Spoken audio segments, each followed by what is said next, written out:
에고 에이미, 헬라어로 에고 에이미, 나는 무엇이다. 예수님이 정체성을 밝히시는 말씀, 함께 말씀을 나누고 있습니다. 오늘 7번째 마지막 시간입니다. 우리가 살아가면서 자기가 누구인지 정체성을 분명히 알고 살아가는 것이 참 중요하죠. 예수님께서도 당신이 누구신지를 분명히 말씀해 주고 있습니다. 가장 먼저 나는 생명의 떡이다 말씀하셨습니다. 그리고 나는 세상의 빛이다. 나는 양의 문이다. 나는 선한 목자다. 나는 부활이다. 나는 진리와 생명의 길이다. 그렇게 말씀하신 예수님은 오늘 이제 끝으로 나는 포도나무다. 그렇게 말씀하십니다. 자, 그런데 오늘 이제 우리가 본문을 대하면서 15장 나는 참 포도나무요 내 아버지는 농부라 이렇게 시작이 되죠. 자, 앞에서 우리가 보셨던 것처럼 예수님께서 당신의 정체성을 밝히시는 에고 에이미라고 하는 그 표현이 언제 요한복음 15장에서 나는 포도나무다 하는 말씀에서는 조금 다른 표현을 하고 있습니다. 그것은 뭐냐면 나는 무엇이다 그렇게 끝나는 말씀이 아니라 나는 참 포도나무요 내 아버지는 농부다 그렇게 말씀을 하시죠. 뒤에 또 나오는 말씀을 보면 나는 포도나무요 너희는 가지다 그렇게 말씀을 하십니다. 함께 연관되어진 말씀을 하시고 있죠. 그러니까 앞에서 그냥 한 문장으로 끊었던 것과는 다르게 어떤 관계성을 보여주시고 있습니다. 그러니까 오늘 이 말씀이 갖고 있는 의미는 예수님께서 당신의 정체성을 밝히시면서 우리는 누구인가 라고 하는 그 질문 앞에 섰을 때 그것은 이 관계 속에서 보아야 된다 그런 얘기죠. 너희들이 예수님의 제자고 예수님을 닮은 삶을 살아가려고 한다면 그 관계 속에서 보아야 한다. 예수님은 포도나무고 너희는 가지고 또 한 가지 오늘 본문을 보니까 뭐가 더해졌느냐 하면 하나님은 농부시다라고 하는 그 말씀을 통해서 함께 그 모든 정체성이 연결되어져 있다는 것을 보여주고 있습니다. 자, 오늘 근데 이 말씀을 대하면서 무엇보다 예수님께서 나는 참 포도나무다 그렇게 말씀하신 이유가 뭘까? 포도나무는 포도나무인데 오늘 1절에서 보면 나는 참 포도나무다 그렇게 말씀을 하셨습니다. 이유가 뭐냐 하면 이스라엘 백성들에게 있어서는 포도나무는 자기 그 이스라엘 백성을 상징하는 그 상징물이에요. 그러니까 예수님 당시에 그 포도나무가 이스라엘 백성을 상징하는 것이었기 때문에 그 마카비 왕조 때에 그 화폐의 문장 자체가 포도나무로 되어 있습니다. 그거는 다시 말해서 포도나무가 곧 이스라엘임을 보여주고 있는 것이죠. 그래서 오늘 예수님께서 그 포도나무는 포도나무인데 그럼 보편적으로 이스라엘 백성들이 인정하고 이해하고 인식하고 있는 부분인데 나는 참 포도나무다라고 말씀하신 것은 거꾸로 말하면 그 참이라고 하는 그 뜻이 그 말이 붙은 이유가 당연히 있을 것입니다. 참이라고 하는 것은 참되도다 그런 뜻이죠. 참되고도 순수하다는 말씀입니다. 그건 다시 말하면 예수님께서 이렇게 표현하시고 있는 것은 그때 당시에 이스라엘 백성들이 자기가 이스라엘 사람이고 유대인이면 무조건 다 하나님의 백성, 하나님의 자녀라고 하는 그런 의식을 갖고 있었어요. 하나님의 선택된 민족으로서 어떤 차별성을 갖고 있는 그런 의식을 단지 자기가 유대인 출신, 이스라엘 사람이라고 하는 바로 그것만 가지고 그렇게 생각했지만 이미 예언자들을 통해서 하나님이 말씀하신 대로 그것은 뭐냐면 이스라엘 출신이라고 유대인 출신이라고 해서 그냥 하나님의 백성으로 선택된 백성으로 삼는 게 아니다. 이스라엘은 이미 타락한 포도나무다. 그것을 예언자를 통해서 이미 얘기를 하셨거든요. 그렇기 때문에 너희들이 어디 출신이라는 것 때문에 그런 기득권과 특권을 누리는 사람은 아니다. 그 얘기를 하시는 거예요. 그러면서 예수님께서는 나야말로 참 포도나무다. 그렇게 말씀하십니다. 그리고 너희들이 정말로 하나님의 백성된 삶을 제대로 살아가려고 한다면 예수님과의 관계성에서 보자면 예수님의 참된 제자로 예수님을 닮은 사람으로 그렇게 살아가려고 한다면 참 포도나무이신 바로 예수님, 그 예수님 안에 거해야 하고 예수님과의 지속적인 관계, 그 교제 속에서 살아갈 때에 비로소 너희들은 진짜 하나님의 백성이 될 수 있고 예수님을 닮은 하나님의 사람으로 살아갈 수 있다. 그런 얘기를 하고 있는 겁니다. 어제도 한번 말씀드렸지만 어떤 스승이 제자에게 사람 인자를 5개를 써놓고 읽어보라고 그랬대잖아요. 그 말의 뜻이 무엇이냐? 한문으로 사람 인자를 5개 써놓고 그 말의 뜻이 무엇인가? 그 답은 뭐예요? 사람이면 다 사람이냐? 사람이 사람다워야 사람이지. 그거를 한자어로 사람 인자를 5개 써놓고 읽으랬다는 겁니다. 예수님도 마찬가지예요. 오늘 우리도 살아가면서 그렇습니다. 너는 어느 학교 출신이고 어느 동네 출신이고 어디 고향이 어디 출신이고 뭐 이런 거 가지고서는 자기 정체성을 드러내고 그것을 과시하고 그것을 가지고 그것이 마치 자기 자신인 것처럼 얘기하고 생각하는 사람들이 참 허다합니다. 그런데 우리는 그건 다 껍데기임을 알아야 해요. 오늘 말씀을 통해서 보듯이 진짜 자기 자신이 누구인지를 제대로 알고 살아야 한다 하는 말씀입니다. 오늘 본문 말씀을 보면 이 본문의 내용은 앞에서도 우리가 여러 번 강조드렸지만 어떤 상황을 알아야 되는데 예수님께서 이 시점은 어떤 시점이냐면 십자가를 지시기 전에 이제 예수님께서 이 땅을 떠나시면 제자들 곁을 떠나셔야 되는 그런 상황이에요. 그렇기 때문에 제자들에게 일러주는 말씀입니다. 여전히 제자들은 어리석고 여전히 제자들은 연약한 가운데 있는데 이제 예수님께서는 대속의 죽음을 죽으시기 위해서 십자가를 지셔야 되고 그들 곁을 떠나야 하는데 여전히 연약한 그들이 앞으로 어떻게 살아야 될 거냐, 어떤 지향점을 갖고 살아야 될 거냐 하는 것을 일러주기 위해서 주신 말씀이 바로 오늘 본문의 말씀입니다.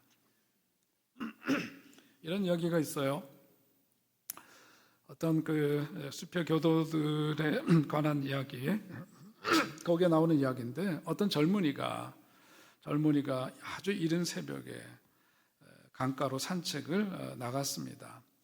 무심코 그 강가를 거닐다가 어떤 자루가 있는 것을 발견하게 되었는데 그 자루를 발견하고 그것을 열어보니까 거기에 뭐냐면 작은 돌들이 가득히 담겨져 있는 거예요. 강가를 거닐던 그 젊은이가 강가에 앉아서 그 자루를 열고 자루에 담겨져 있는 작은 그 조약돌을 강물에 던집니다. 재미가 있습니다. 멀리 던지니까 강물에 퐁당 빠진 그 작은 돌이 그 물속으로 가라앉고 떠내려가는 거죠. 재밌다는 듯이 그것을 계속 하다가 보니까 어느덧 이제 저 지평선에서부터 동력이 환하게 밝아오면서 해가 떠오르는 거예요. 어느덧 자루 속에 있는 돌을 강가에 던지다가 이제 마지막 남은 하나를 쥐고 이제 그것을 마치 들여다 보는데 동력이 훤히 밝아오니까 자기가 던졌던 그 돌이 보이기 시작하는 거예요. 그런데 그 돌이 떠오르는 햇살에 의해서 반짝거리는 겁니다. 그걸 가만 들여다보니까 아유, 그게 뭐냐면 그냥 조약돌이 아니라 다이아몬드였다 하는 이야기죠. 아니, 세상에 내가 그 깊은 강물에 다 던져버린 그 자루에 담겨있던 모든 돌들이 다이아몬드였다 하는 것을 깨닫게 되니까 얼마나 억울한지 속상해서 엉엉 울더라 하는 이야기가 수피교도들의 그 인문에 나오는 그 이야기에 있는 내용입니다. 그 이야기가 전하고자 하는 것은 분명한 것이죠. 오늘 우리도 인생을 살아가면서 그렇습니다. 흐르는 강물처럼 흐르는 세월 속에 살아가는 우리들에게 주어진 그 시간들을 아무런 목적 없이 의미 없이 그것을 낭비하고 산다면 그것처럼 허망한 인생은 없을 것입니다. 그냥 하루하루를 시간을 그냥 낭비하면서 허비하면서 살아가는 그런 사람들, 그렇게 무의미하게 살아가는 인생이라면 얼마나 허망할까? 오늘 우리에게 주어진 그런 시간들을 그야말로 목적 없이 살아가서는 절대로 안 될 겁니다. 오늘 그런 점에서 우리 크리스찬이라고 했을 때 우리 크리스찬이라고 하는 사람들은 어떤 사람들이냐? 정의를 내려본다면 예수님 때문에 우리들의 인생에 목표가 생기고 목적의식을 분명히 하면서 그 목적을 회복한 사람, 그런 사람이 바로 그리스도인이다. 그렇게 말할 수 있을 겁니다. 예수님 때문에 자기 존재의 가치를 회복한 사람들, 바로 예수 믿는 우리 그리스도인들이죠. 우리는 태어난 환경에 따라서 자기 자신에 대한 자화상들이 저마다 다릅니다. 그러나 우리가 주님을 알게 되고 믿게 되면서부터 우리는 거룩한 자화상을 갖게 되었어요. 내 환경이 불우하고 내 부모님이 못난 부모님이고 좀 나에게 막대하고 그래서 내 속에 있는 어떤 자화상은 일그러져 있고 찌그러져 있고 못나고 못된 모습일 수 있지만은 그러나 우리 주님을 만나고 나서 우리 자신을 다시금 보니까 우리는 어떤 존재인가? 우리 하나님께서 우리를 사랑하시되 얼마나 사랑하시는지, 당신의 귀한 아들의 생명을 내어주기까지 사랑하신 그 사랑의 대상이 바로 나임을 깨닫게 되고, 그런 죽음, 대속의 죽음으로 인해서 우리는 새 생명 얻게 된 하나님의 사람, 하나님의 자녀임을 깨닫게 되니까 오늘 우리는 그런 점에서 우리의 존재 가치를 새롭게 회복한 사람들, 그게 누구냐? 우리 그리스도인들이에요. 여러분도 믿으십니까? 우리는 그런 거룩한 자화상을 갖고 살아야 되는 하나님의 사람들입니다. 오늘 예수님께서는 제자들에게 그러면서 뭐냐면 이렇게 목적 있는 인생, 그 끝에는 뭐냐면 삶에는 어떤 열매가 맺어져야 된다. 풍성한 열매, 좋은 열매. 한 인생을 살고 마감하게 됐을 때 어떤 열매들을 맺게 될 것이냐 하는 그런 질문과 더불어서 제자들에게 일러주시는 말씀은 너희들은 좋은 열매를 맺는 그런 인생 되어야 하고, 그러기 위해서는 너희들은 포도나무의 가지 같은 존재인데 그 열매를 맺기 위해서는 어떻게 되느냐? 포도나무에 꼭 붙어 있는 그런 사람 되어야 한다 하는 말씀을 주시고 있습니다. 포도나무에게 꼭 붙어 있는 그 가지처럼 되어질 때만이 비로소 열매 맺는 인생이 될 것이다. 그러기 위해서 어떻게 해야 될 거냐 하는 말씀도 오늘 말씀 속에서 일러주고 있습니다. 농부의 입장에서 생각해 본다면, 농부는 오늘 말씀에서 하나님이죠. 곧 하나님이신데, 농부의 입장에서 보자면은 그야말로 잎사귀와 가지는 풍성하지만 열매를 맺지 못하는 그런 나무가 있다면 농부의 마음이 아플 거예요. 마찬가지로 하나님이 곧 농부시라고 오늘 이제 성경에서 이렇게 비유적으로 얘기하고 있는데, 하나님께서 우리들에게 생명을 다 주셨는데 그 생명 주신 삶을 살아가는 우리들, 그 인생의 끝자락에서 어떤 열매가 우리들 속에 주어지고 맺어졌는가를 생각해 볼 때 그것이 하나님에게는 기쁨이 되고 자랑스러움이 될 수도 있겠거니와, 또 한편으로는 그 열매에 따라서 하나님의 마음이 속상하고 아프실 수도 있음을 우리는 기억해야 될 줄로 압니다. 그래서 우리가 한 인생 살아가면서 그냥 헛되이 시시하게 살아가는 인생이 아니라 나는 과연 열매 맺는 인생을 살아가고 있는가 하는 그런 질문 앞에 서야 하고, 그 열매가 익어가고 있다면 어떤 열매가 내 삶 속에서 맺어지고 있는지를 생각해야 합니다. 그리고 열매 맺기 위해서, 좋은 열매를 맺기 위해서 나는 어떤 변화가 내 삶 속에 필요한가, 이런 질문이 우리들 속에 있어야 될 것입니다. 오늘 본문 먼저 말씀을 보면서 2절에 보면, 2절에서 물은 내게 붙어 있어 열매를 맺지 아니하는 가지는 아버지께서 그것을 제거해 버리시고 무릇 열매를 맺는 가지는 더 열매를 맺게 하려 하여 그것을 깨끗하게 하시느니라, 그렇게 말씀하셨습니다. 2절에 있는 말씀을 보자면은 우리 주님이 기대하시는 것은 좋은 열매 맺는 삶이신데, 당신은 포도나무이고 우리는 가지이고, 그런 관계 속에서 어떤 열매를 맺어야 되는데 그 열매를, 좋은 열매를 맺기 위해서 필요한 게 있다. 뭐냐면 가지치기가 필요하다, 그거죠. 오늘 2절에서 한마디로 요약하면 그런 겁니다. 그래서 그 가지치기를 해야 된다. 그 표현이 뭐죠? 제거해버린다 그랬죠. 2절에서 열매를 맺는 가지, 그것을 제거해버리고, 열매 맺지 않는 가지는 제거해버리고, 그리고 끝에 가면 뭐냐면 열매를 맺기 위해서는 깨끗하게 하려고 한다. 이 두 가지, 가지치기의 내용은 이 두 가지로 요약될 수 있습니다. 그러니까 죽은 가지는 잘라내고, 그리고 좋은 열매를 맺게 될 가능성이 없을 때는 그것을 솎아내고 떼어버림으로 깨끗하게 해버리고, 이런 과정을 통해서 좋은 열매를 맺도록 하시겠다 하는 그런 말씀인 겁니다. 자, 오늘 이 가지치기라고 하는 것은 오늘 우리들이 신앙의 이야기로 돌아오면 신앙 생활에 있어서 참으로 중요한 부분이 아닐 수가 없는 거죠. 여러분, 가지친다라고 해서 가지는 뭐예요? 그 나무에 붙어 있는데 그야말로 붙어 있는 가지를 도려내는 거거든요. 거기에는 아픔이 있기 마련이에요. 오늘 우리도 신앙 생활에 있어서 가지치기가 필요한데, 그 가지치기라고 하는 것이 그냥 내가 마음으로 가지를 쳐내서 쳐지는 게 아니라 뭐가 수반이 되냐면 아픔이 수반이 되죠. 내 몸에 그것이 꼭 붙어 있었던 것이기 때문에 그것이 불필요하게 여겨져서 잘라버려야 될 때, 제거해버려야 될 때는 아픔이 수반되지만, 그럼에도 불구하고 그것이 제거되지 않으면 좋은 열매를 맺을 수가 없는 거예요. 영적인 생활을 위해서도 마찬가지입니다. 우리가 이러한 열매 맺음을 위해서는 내 삶 속에서 어떤 어려움이 닥치고 고난이 닥치고 그것이 아픔이 되기도 하지만, 그 과정을 통해서 그것을 제거해버리지 않으면 안 되는 거죠. 과일나무의 가지치기는 사실 나무의 양분들이 쓸데없는 곳으로 분산되지 않도록 하기 위해서 가지를 쳐내야 그 양분이 정말로 가야 될 곳에 집중이 되어서 좋은 열매를 맺을 수가 있는 것이죠. 마찬가지 원리입니다.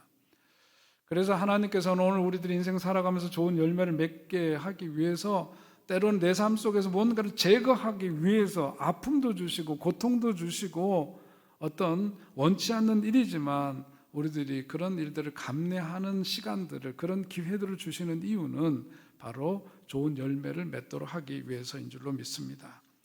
그래서 요한계시록 3장 19절에 보면 있는 말씀인데요, 요한계시록 3장 19절을 함께 읽어요. 시작. 물은 내가 사랑하는 자를 책망하여 징계하노니 그러므로 내가 열심을 내라 회개하라. 아멘. 그러니까 사랑하시기 때문에 아프게 하시고 사랑하기 때문에 아픔을 통해서 열심을 내고 회개하게 하신다, 그거예요. 그러니까 하나님은 우리를 쓸모있게 하시기 위해서, 좋은 열매를 맺게 하기 위해서 그것을 고치시기 위해서 때로는 징계도 하시고 아픔도 주시고 고통도 주시고 그렇다는 거죠. 그러니까 우리들이 살아가는 삶 속에서 어떤 아픔은 그냥 아픔이 아니에요. 고통은 그냥 고통스러운 그 현실만으로 끝나는 것이 아닙니다. 그것은 하나님께서 허락하신 것이라면은 내 삶에 좋은 열매를 맺기 위해서 일종의 무한한 시간이다, 가지를 치는 시간이다, 우리가 그렇게 여길 수 있게 되기를 바랍니다, 여러분. 그래서 저도 오늘 말씀을 준비하면서 가만 생각해 보면은 저도 제 속에 가지를 쳐야 할 것이 너무나 많은 그 가지치기가 필요하다는 것을 저 스스로도 생각을 하게 됩니다. 제가 고백적으로 이 시간에 다 말씀드릴 수는 물론 없고요. 부끄러운 마음, 그런 마음을 다 여러분에게 다 오픈할 수는 없습니다만 여러분도 한번 생각해 보시기 바랍니다. 하나님께 내 삶에 좋은 그 열매가 익어가기 위해서 내 속에서 정말 제거하지 않으면 안 되는 것들이 있다면 무엇일까? 그런 거죠.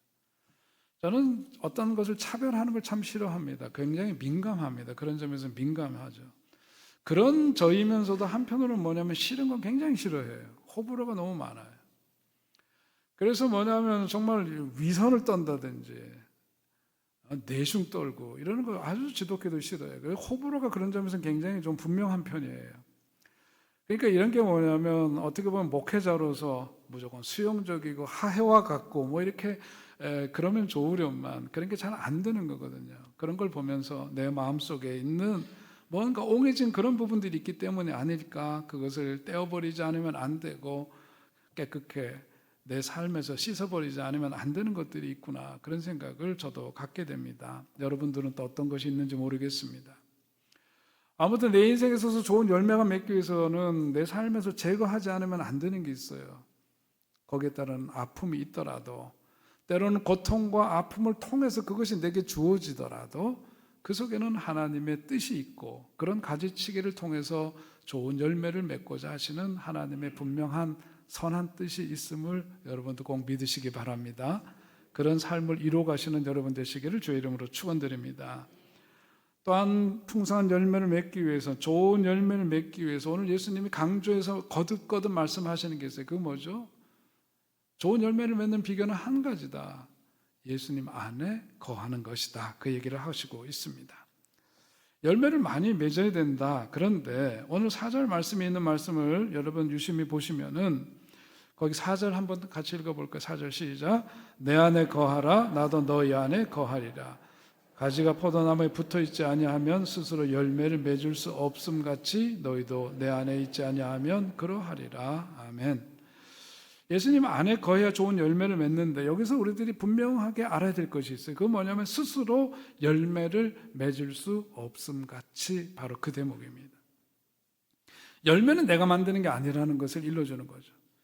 열매는 주어지고, 열매는 가지가 나무에 붙어 있음으로 인해서 거기에 따라서 주어지는 결과예요. 스스로 열매를 맺을 수 없습니다. 그러니까 사람이 하는 일은 뭐냐면 나무에 붙어 있기만 하면 된다는 거예요. 다시 말하면 예수님께 꼭 붙어 있는 삶이면 된다는 거예요. 그러면 된다. 다른 어떤 조건이 붙어 있지 않습니다. 포도나무 가지가 아무리 좋다고 하더라도 나무로부터 떨어져 나오면 그것은 때가 되면 말라버리고, 그러면 사람들이 어떻게 한다 그랬어요? 불에 던져서 그것을 그냥 땔감으로 쓰든지 그렇게 태워져 존재도 없이 사라지고 마는 거다. 그런데 열매 맺기 위해서는 그러니까 예수님한테 꼭 붙어 있는 삶이 되어야 한다. 그 말씀을 하시는 거죠. 예수님 안에 거하지 않으면서 열매를 맺을 수도 없지만 예수님 안에 거하지 않으면서 열매를 맺으려고 하면 그 열매가 온전한 열매가 되지 못한다는 거예요. 그래서 사람들이 자기 능력으로 하늘에 오르려는 그런 교만에 빠지기도 하는 거고, 다른 사람들과 비교해서 자기 열매를 가지고 자랑하려고 하는 거고, 또 자기 의에 이르게 되는 시험에 빠지기도 하는 거고, 그런 겁니다. 그래서 다른 것보다도 우리들이 해야 될 일은 단 하나, 예수님 안에 거하는 것이다. 예수님께서는 분명히 말씀하십니다. 예수님 안에 거하기 위해서 우리들에게 필요한 것이 있어요. 우리들이 해야 될 일은 뭡니까? 예수님 안에 거하기 위해서는 예수님 안으로 우리가 어떻게 들어가야 되는 거죠. 주님을 믿는 순간 주님께서는 우리 안에 오셔서 우리의 삶 속에서 내주하시지만, 동시에 오늘 우리들의 신앙생활 속에서 보자면 오늘 이 말씀을 따르기 위해서는 우리가 예수님 안에 또한 들어가야 합니다. 예수님 안에 들어간다는 건 다른 게 아니라 예수님과의 지속적인 관계 속에 살아가는 것을 의미하는 거죠. 내 삶의 중심에 변함없이 그분을 모시고 살아가는 삶을 의미하는 거예요. 그러니까 말씀을 그냥 머리에만 담아두고 사는 인생이 아니라 마음속에 담고 사는 거고, 그 예수님의 마음으로 살고 예수님 생각으로 살고 예수님을 사랑하는 그 삶으로 살아가는 것, 그것이 예수님 안에서의 삶인 줄로 믿습니다. 그렇기 때문에 오늘 우리들이, 여러분 새벽이면 많은 분들이 새벽기도에 참여합니다. 교회 오셔서 새벽기도에도 참여하시고 온라인을 통해서도 참여하면서 고단하지만 그 새벽을 깨우며 그런 작업을 하는 이유, 그런 시간을 갖는 이유가 어디 있습니까? 다른 게 아니죠. 예수님 안에 거하기 위해서예요. 물론 눈에 보이는 게 다가 아니어서 보이지 않는 곳에서 시간을 구별해서 말씀을 대하고 기도하면서 예수님 안에 거하기 위해서 애쓰는 분들도 물론 계실 줄 알지만은, 그러나 어떤 상황에서든지 우리들에게 꼭 필요한 것이 있다. 우리가 어떻게 해야 되느냐? 예수님 안에 거해야 한다. 그리고 그분의 말씀이 우리의 삶 속에 거하는 삶, 그분과의 지속적인 관계 속에서 살아가는 그런 삶이 되어졌을 때 비로소 우리는 좋은 열매가 익어가는 삶, 좋은 열매가 맺어지는 그런 삶이 되는 줄로 믿습니다. 오늘 7절에 있는 말씀을 보면 더해서 주시는 말씀이 있습니다. 7절 참 귀한 말씀인데 함께 읽겠습니다. 시작. 너희가 내 안에 거하고 내 말이 너희 안에 거하면 무엇이든지 원하는 대로 구하라. 그리하면 이루리라. 아멘. 주님 안에 거하고 주님의 말씀이 내 안에 거할 때 나타나게 되는 것은 뭐냐면, 주님께서 우리의 뜻을 이루어 주신다는 거예요. 구하는 대로 이루어 주시리라고 말씀합니다. 그러면서 좋은 열매 맺는 삶의 비결을 우리들에게 얘기해 주고 있습니다.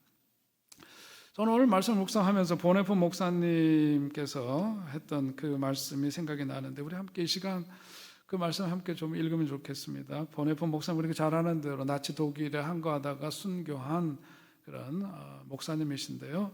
거기 함께 읽을까요? 시작. 성경에 기록된 말씀들은 언제나 당신의 가슴에 울려야 하고 당신의 생활 속에 날마다 살아 움직여야 합니다. 당신이 무척이나 사랑하는 자가 있으면 그의 말을 잊을 수 있겠습니까? 사랑하는 자의 말은 따지고 분석해 받아들이는 것이 아닙니다. 마찬가지로 당신도 주님을 사랑한다면 그의 말씀을 마음에 담고 살아야 합니다. 성경 말씀 아니어도 아멘 나오죠?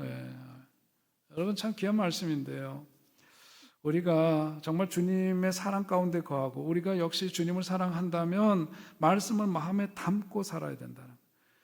오늘 주님께서 하신 말씀대로 우리가 주님 안에 거하고 주님이 우리 안에 거하는 삶은 다른 게 아닙니다. 말씀을 마음에 담고 사는 거고요. 담고 사는 그 말씀 때문에 그 말씀을 삶 속에서 드러내고 보여주고 입증하며 살아가는 게 예수님 안에 살아가는 삶이에요.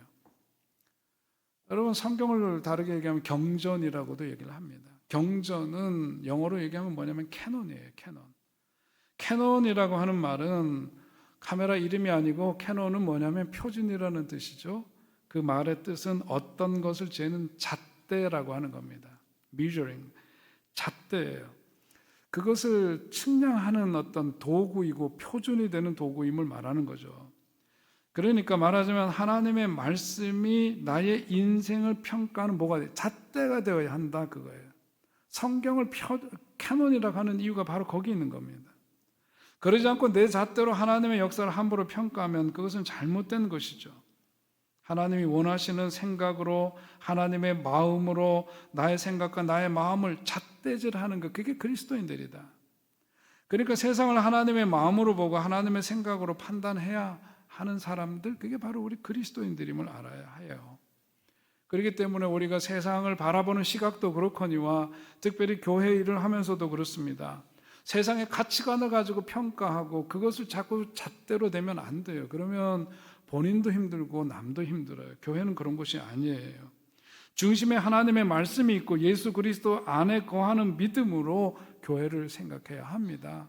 그러기 위해서 뭐냐면 매일매일 하나님의 말씀이 우리 심령 속에 담겨져 있어야 돼요. 담겨져 있어야 돼요. 그래서 말씀이 매일 묵상되지 않으면, 그리고 그 기도의 샘이 마르지 않아야 되는 거고요. 그러지 않고 기도가 언제적 기도했는지, 성경책은 언제 읽어봤는지 까마득한 사람들은 안 돼요. 그렇게 하면 안 됩니다. 하나님과 예수님과 상관없이 살아가는 거고, 그런 심령으로 세상을 바라보고 교회를 바라보고 그러면 안 된다. 그걸 우리들이 분명히 알아야 합니다. 오늘 그렇기 때문에 살아가면서도 이런저런 말을 할 수 있지만은요, 이런저런 말하기에 앞서서 뭘 생각해야 되느냐면 내가 과연 주님 안에 거하는지를 생각해야 되는 거고, 말씀 안에서 내가 살아가고 있는지 이것을 위해서 기도해야 해요. 여러분, 우리 세상 살면서 그렇죠. 사람들 살면 뭐냐면 대개 보면 남들 얘기하더라고요. 누가 어떻고 저떻고요. 여러분, 그런 데 있으면 슬그머니 그냥 일어서 나오세요. 그런 일에 말 섞지 마시고 시간 낭비하지 마시고, 오늘이 정말 내 마음이, 내 삶이 주님 안에 거하는지 그거를 잘 우리들 생각하고 그걸 위해서 우리가 기도하는 삶을 살아야 합니다. 그러니까 내가 내 인생 책임지는 거지 남의 인생 이러고 저러고 얘기하면서 인생 낭비하면 안 돼요. 그러니까 시시한 인생 사는 겁니다. 이현주 목사님이라고 우리 감리교 목사님 가운데 좀 기이하신 분이기도 합니다만, 그 목사님이 하신 일화가 있죠. 어느 후배 목사님 찾아왔대요. 그 목사님 찾아와가지고 얘기를 합니다. 형님 아무리 노력해도 교인들이 참 변하지를 않네요. 목회 참 너무 어려워요. 그랬더니 그 목사님이 하신 말씀, 야 이놈아 너나 변해라 그랬대요. 야 이놈아 너나 변해라. 교인들은 하나님이 알아서 할 테니까 너나 변해라, 그렇게 얘기를 했대요. 오늘 이 말씀을 전하는 저 자신을 향해서도 하는 말씀인 줄 압니다. 여러분 자신에게도 마찬가지고요. 우리가 살아가면서 이런 일 저런 일, 이런 얘기 저런 얘기 할 수 있지만 분명한 것은 뭐냐면 내가 변해야 돼. 내 한 사람 변하는 게 중요한 겁니다. 여러분, 교회를 보면서도 야, 저 집사님은, 저 권사님은, 저 장로님은, 저 목사님은 어쩌고 저쩌고 얘기할 거 없어요. 중요한 거는 뭐냐면 내가 변하는 게 중요해요. 내가 변하는 게. 어느 분이 자기 버스 탄 일을 적었어요. 어느 목사님이신데 광화문에 볼 일이 있어 갔다가 가는 길에 273번, 어디로 가는지도 몰라요 저는. 273번 버스를 타고 가는데 특별한 점을 보았다는 거예요. 버스를 타니까 그 운전기사분이 그 인사를 하는데 거기 오는 사람들 모두에게 다 똑같이 인사를 하더라는 거예요. 어서 오세요, 반갑습니다, 이렇게 인사를 하더라고요. 타는 사람마다 그렇게 얘기를 하더래요. 그리고 어떻게 보면 그냥 습관적으로 하는 것일 수도 있는데 보니까 그런 게 아니라 정석 올라오시는 분들한테 다 어서 오세요, 반갑습니다. 내리는 분들을 향해서도 인사를 하는데 한 분 한 분 안녕히 가세요, 고맙습니다, 이렇게 얘기를 하더래요. 그런데 놀라운 것은 뭐냐면 그분이 버스를 타시는 분 한 분 한 분에 대해서, 내리는 분 한 분 한 분에 대해서 그렇게 인사를 하니까 버스에 타셨던 내리는 분들이 한 분도 그냥 내리는 분이 없고 그 기사분을 향해서 다 인사말을 한마디 하더라는 거죠. 고맙습니다, 안전운전하세요, 이러면서 내리더라는 거예요. 자기가 그걸 보면서 버스 안에서 그 모습을 보면서 참 가슴이 뭉클했다는 경험을 적고 있습니다. 여러분, 저는 오늘 우리들 예수님께서 하신 말씀을 보자면은 내 삶의 거창한 그 열매라는 게 과연 어떤 걸까? 그것이 어떻게 보면은 뭐 사회적으로 큰 공헌을 하고 엄청난 일인 걸 수도 있겠지만, 누군가에겐 그럴 수도 있겠지만, 정말 이름도 없이 빛도 없이 살아가는 평범한 인생들 속에 있어서의 내 삶의 열매는 뭘까 생각해 보면은요, 그게 뭐냐면 나로 인해서 나로 인해서 누군가에게 예수님의 그 귀한 사랑이 전하여지고 나로 인해서 우리가 사는 세상이 좀 더 따뜻해지고 좋은 세상이 될 수 있다면 그게 바로 우리 인생에서 맺어지는 가장 귀하고도 좋은 열매가 될 줄로 믿습니다. 여러분, 오늘 우리가 또 장례도 참여하고 그러지만 한 인생을 살아가면서 그 떠난 자리에 그분의 양력이 나오잖아요. 어떤 분들은 양력이 몇 페이지를 넘어도 부족한 사람들도 있을 거예요. 그런데 세상적으로 볼 때 아무리 양력이 어떻고 저떻고 많고 이력이 그렇다 할지라도 중요한 것은 뭐냐면 그 한 사람이 이 세상에 왔다 감으로 인해서 그 세상이 얼마나 달라졌는가, 그게 중요하다고 저는 생각을 해요. 그 한 사람이 이 세상에 왔다 떠남으로 인해서 그 가족이, 그와 더불어 살았던 신앙 공동체 사람들이, 그가 더불어 살았던 어떤 직장에서의 사람들이 그로 인해서 어떤 변화를 맛보고 그것으로 인해서 어떻게 좋은 세상이 조금이라도 변화되었는가, 그게 중요한 거지. 그게 중요한 거지.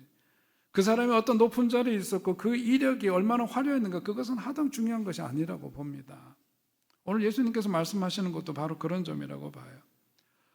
한 인생 살아가면서 오늘 우리들에게 어떤 열매가 익어가고 있는지 다시금 곰곰이 생각해보고, 우리들 속에 정말로 불필요한 것들은 마땅히 제거할 것은 제거하고 어두운 것들은 씻어내고 더러운 것들은 깨끗하게 씻어냄으로 인해서 우리의 삶 속에 좋은 열매들이 익어가는 그런 복된 삶이 되시기를 바랍니다.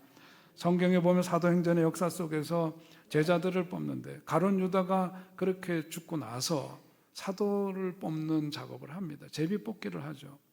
거기 보면 마떼아라고 하는 사람이 뽑혔습니다.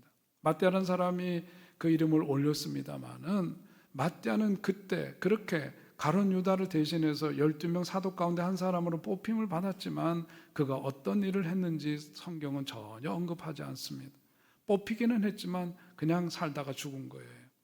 그러나 그 12사도 가운데 한 사람, 그 자리를 위해서 제비 뽑는 자리에도 뽑히지 못했고 7집사를 뽑을 때 그 대상에도 뽑히지 못했던 사람이지만, 바나바라고 하는 사람은 그러나 나중에 보면은 그 대상에서 제어되고 뽑히지 못했던 사람이지만 성경에 보면 그가 전 재산을 들여서 사도들 앞에 갖다 주고 주의 일을 위해서 힘썼고 초대교회 이방 선교를 위해서 애쓰고 수고했을 뿐만 아니라 바울을 발굴해서 그야말로 세상에 드러내요. 그러하여금 가장 위대한 삶을 살 수 있도록 역할을 했던 사람으로 성경을 기록하고 있습니다.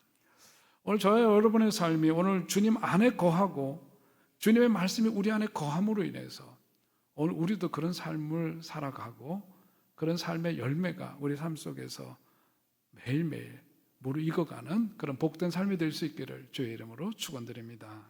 하나님 아버지, 은혜를 감사합니다. 오늘도 하나님 주신 말씀 의지해서 살기를 원하옵나니 아버지, 내 뜻대로 자행자재며 살지 않게 하시고 세상식대로 살지 않게 해주시고 우리가 주님 안에 거하고 주님의 말씀이 우리 안에 거함으로 말미암아 하나님이 바라시고 원하시는, 기대하시는 그런 좋은 열매들이 날로 날로 무르익어가는 복된 삶이 되게 하여 주시옵소서. 나는 포도나무에 너희는 가지라고 말씀하셨사오니 참 포도나무이신 주님 안에 늘 거하는 우리들의 인생 되어서 우리 인생 속에서 주의 말씀대로 거할 때 무엇이든지 구하라 내가 시행하리라 이루리라 하신 오늘 약속의 말씀 의지하기를 원합니다. 주의 말씀 가운데 거함으로 인해서 주님 앞에 구할 때마다 응답받고 좋은 열매들이 무르익어가는 복된 삶 되게 하여 주옵소서. 예수님의 이름으로 기도하옵나이다. 아멘. 우리 함께 일어나셔서 주님께 찬양 드리겠습니다.